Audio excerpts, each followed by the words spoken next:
to shape our own social institutions, which is a very polite, very Southern way of saying we want to be able to control our former slaves.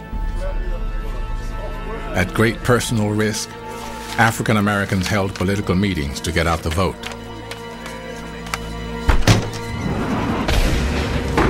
But the Democrats smelled victory.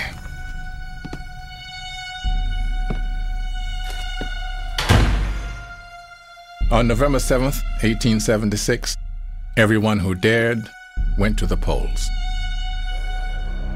The day after the election, there were accusations of vote tampering in 3 southern states: Florida, Louisiana, and South Carolina. In fact, there's 2 returns come from all 3 of these states. One set of returns say that the Democrats had won the election. Another set says that the Republicans had won the election. And this, of course, leads to an impasse in Congress, and they decide then to appoint a commission. As the commission argued whether the Republican Rutherford B. Hayes or the Democrat Samuel L. Tilden should become president, the March 4th inauguration deadline loomed. Robert Smalls spoke about the continued violence against Republicans in his state. The Democratic Party pursued a policy calculated to drive from the state every white man who would refuse to join them in their attempts to deprive the Negro of the rights guaranteed him by the Constitution of the United States. The debate dragged on. The struggle for freedom was in jeopardy. And hence the basis of a bargain which will allow Rutherford B. Hayes to assume the presidency. On the evening of February 26, 1877, just 6 days before the inauguration deadline, a clandestine meeting between representatives of both candidates took place at the Wormley Hotel in Washington, D.C.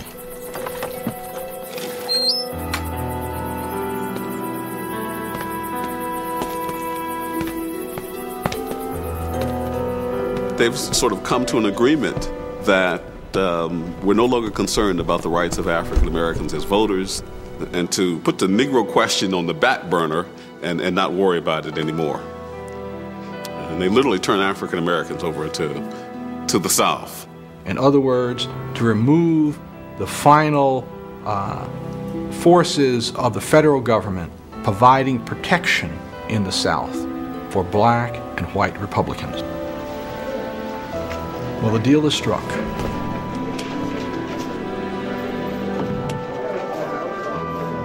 And so this is the infamous then Compromise of 1877.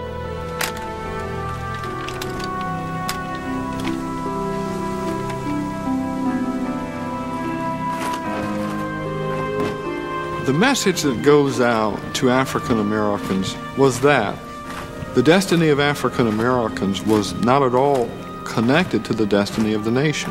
And this is a very different situation than the situation which developed during the Civil War.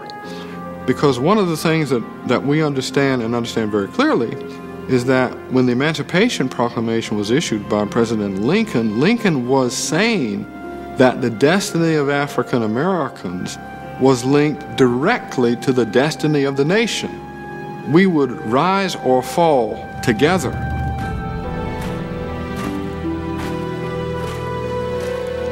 And now, with the rise of Rutherford B. Hayes as Republican president, now Republicans were essentially saying that the country can get along very well without you.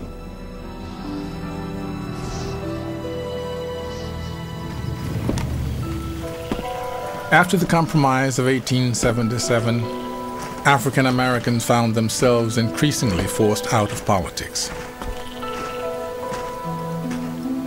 Across the South, black Republicans were simply removed from their posts. Robert Smalls, a U.S. congressman who could not be removed, was charged with corruption, jailed, and eventually pardoned.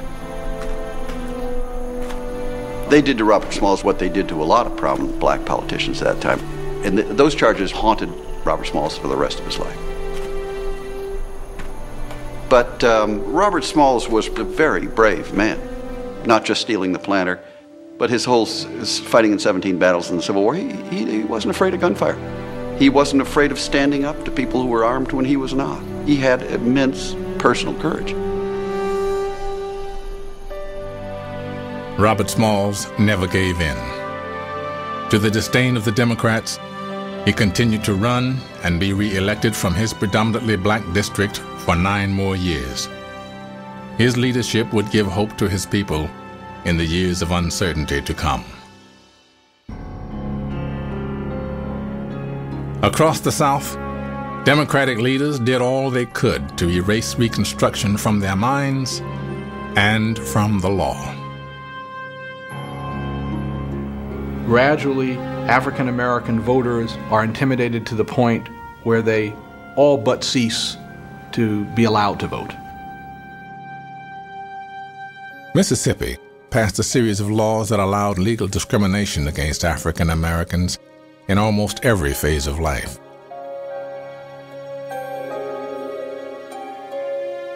State after state in the South followed suit.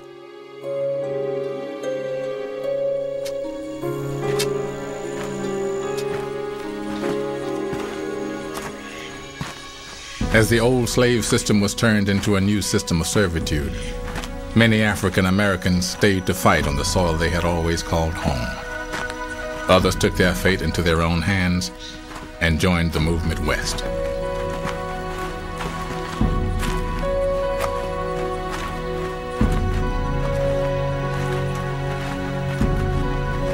Black churches became more than ever the political cornerstone of their communities. Through them, African Americans kept faith in the American dream. Ministers preached, as they had during slavery, that liberation would come. The period of Reconstruction is a very instructive period in American society. It is America, in some ways, at its racial worst. But there are glimmers of America at its racial best.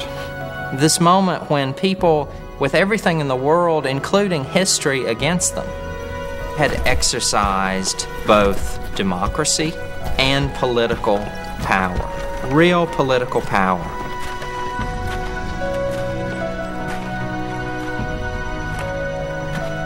Their attempt at the first interracial democracy was stalled, but the groundwork had been laid. Although it would be almost 100 years until the second Reconstruction, their struggle would not be in vain. Out of Reconstruction come the basic tools that allow the modern civil rights movement to establish important victories in the 1960s.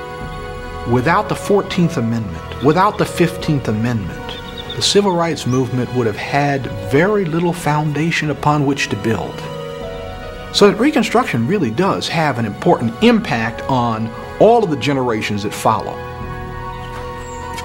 It would be too simple to say that Reconstruction was a total failure. It wasn't a total failure. There was a period of time when America provided a ray of hope.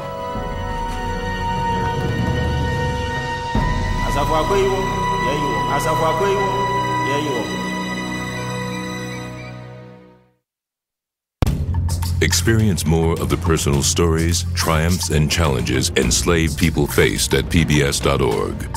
Learn more about the continuing efforts of enslaved and free Black Americans to gain equal rights under the law.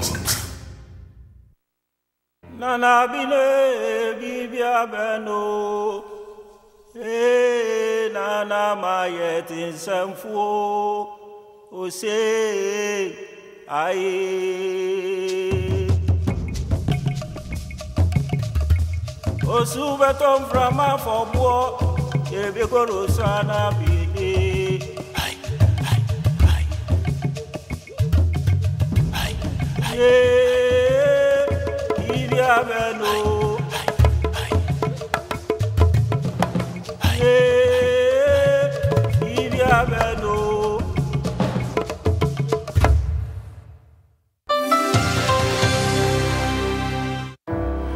At New York Life, we know that learning from the past helps create a better future. We support this PBS program as part of our commitment to understanding the stories that shaped our nation. Guided by our values, financial strength, integrity, and humanity, New York Life has been part of America's story since 1845. Join us in exploring the defining moments of our nation's history. We are PBS.